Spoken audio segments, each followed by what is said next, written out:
I got 2 checks this month, not that I'm complaining. So anyway, excuse me, I'm sorry, I couldn't help it over here. This young woman got 2 checks, and I don't have any. I wanted to sort of write an homage to the 30s and 40s screwball comedies, while at the same time very much talking about our particular modern confusion and make a very modern movie that also paid tribute to those films.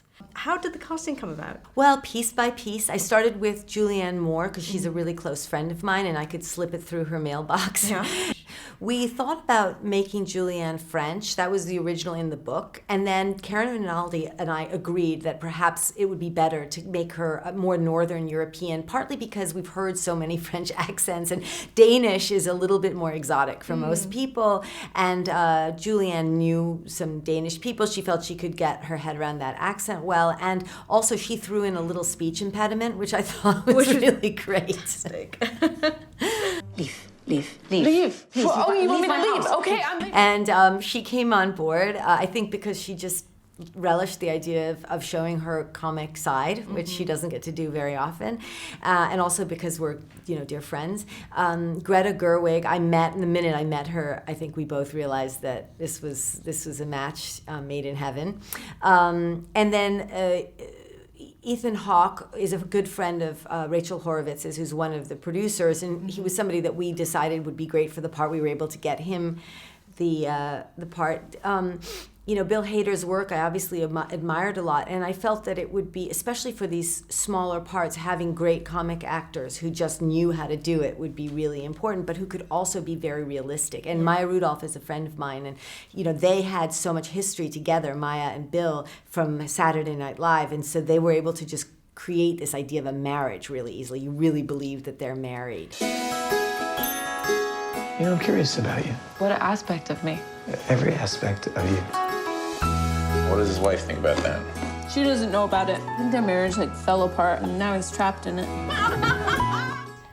There's a complicated love triangle at the heart of this film, and yet all the characters are so likable. They've got depth and warmth.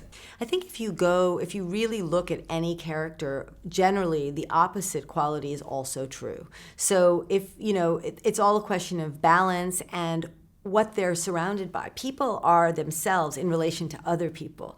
So, John is one man when he's with Maggie and quite a different man when he's with Georgette. And that's one of the things that you realize in the film. He's got to find the woman that he's really his best self with. Pardon?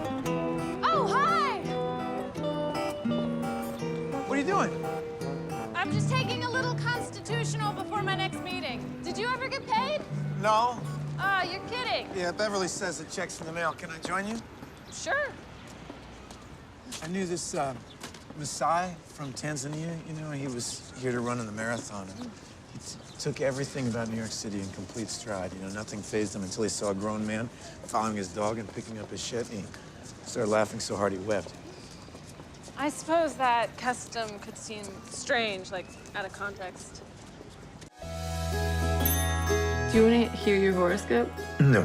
He's totally self-absorbed. I'm terrified that I'm falling out of love with him. It's too bad you can't give him back to his ex-wife, right? Every relationship has a gardener and a rose, he says. And in our marriage, Georgette is definitely the rose. And that's what he says to Maggie. And she says, well, maybe you're a rose in disguise. And he says, well, it's a pretty good disguise. And so he's stuck in a marriage where he feels like he's just the constant gardener. And he doesn't get to be taken care of. So he ends up leaving that marriage and going to a marriage in which he gets to be the rose. But then Maggie finds herself sick of being the gardener herself. Yeah. Ideally, in a marriage, I suppose, you switch off. And you're your gardener for a while, then you get to be the rose. I do think that most people are a little bit more one or the other naturally. Yeah. But traditionally, I guess, the woman has usually been the gardener. And now, that's part of what the movie's about, is that life has changed and all the rules have been thrown out. And we all have to decide who we are to each other, men and women. It's a very exciting time because there's so much freedom, but I think it's also kind of given us a lot of anxiety. Maggie Maggie, what are you doing here? John and I are in trouble. There might be an opportunity to get the two of you back together. It's about, in a way, love in many different forms, you know, including friendship, including motherhood. It's interesting you talk about friendship and motherhood because there's marriage and romance, and they're dissected in various ways. Can you tell us a little bit about how you set about shaping all of this? Well, you know, in a way, you start with the outside, the way people see things from the outside. For example, a woman who is a homewrecker who ruins a marriage, and she's your main character, and yet you sympathize with her, and yet you love her. You start to see inside her logic of being with somebody who really seems to be in a terrible marriage. His wife. Apparently she's some sort of monster. Wanted to return your book.